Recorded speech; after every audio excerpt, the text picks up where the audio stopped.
السلام عليكم يا حبايبي، عاملين ايه؟ يا رب تكونوا بخير. النهارده هنعمل الكشري الاسكندراني الاصفر. كده كوبايتين رز عليهم كوبايه عدس. عايزين تزودوا ربع كوبايه، نص كوبايه تمشي. والزبده ونحط كشري.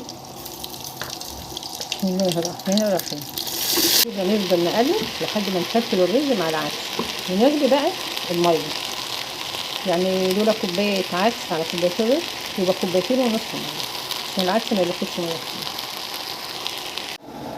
كده حطينا الملح والميه بتغلي.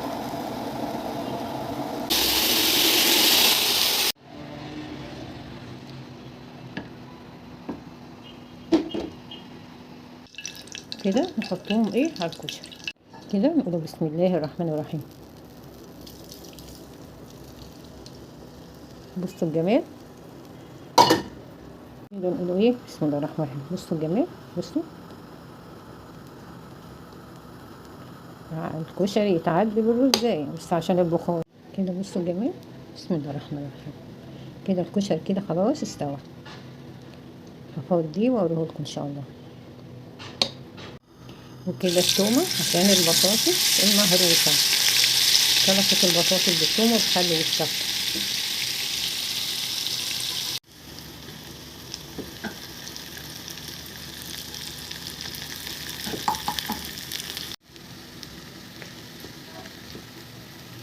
كده حطينا الكمون والثوم والشطه، ونحطوا شويه خل. بسم الله الرحمن الرحيم.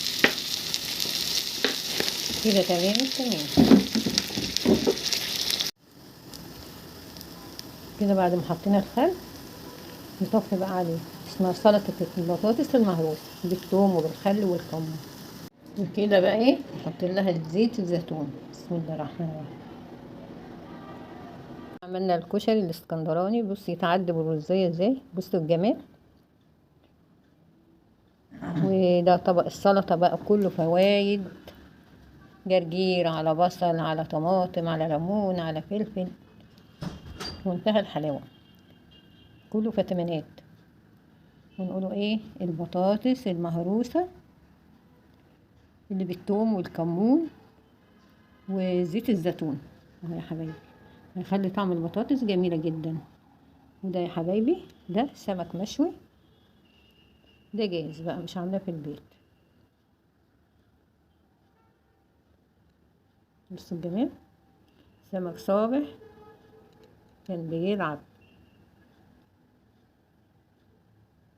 يلا بقى كده، لو شفتوا الاكله وعجبتكم لايك لايك لايك وشير، عشان الفيديو كده يطلع كده وتدعموني.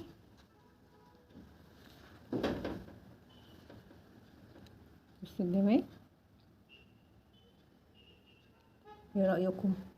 اكله جميله وحرشه. لو عجبكم الفيديو لايك لايك وشير وشيروا الفيديو. واشكركم جدا جدا جدا على كلامكم الجميل اللي بيدفعني لقدام. انتوا طبعا عيلتي.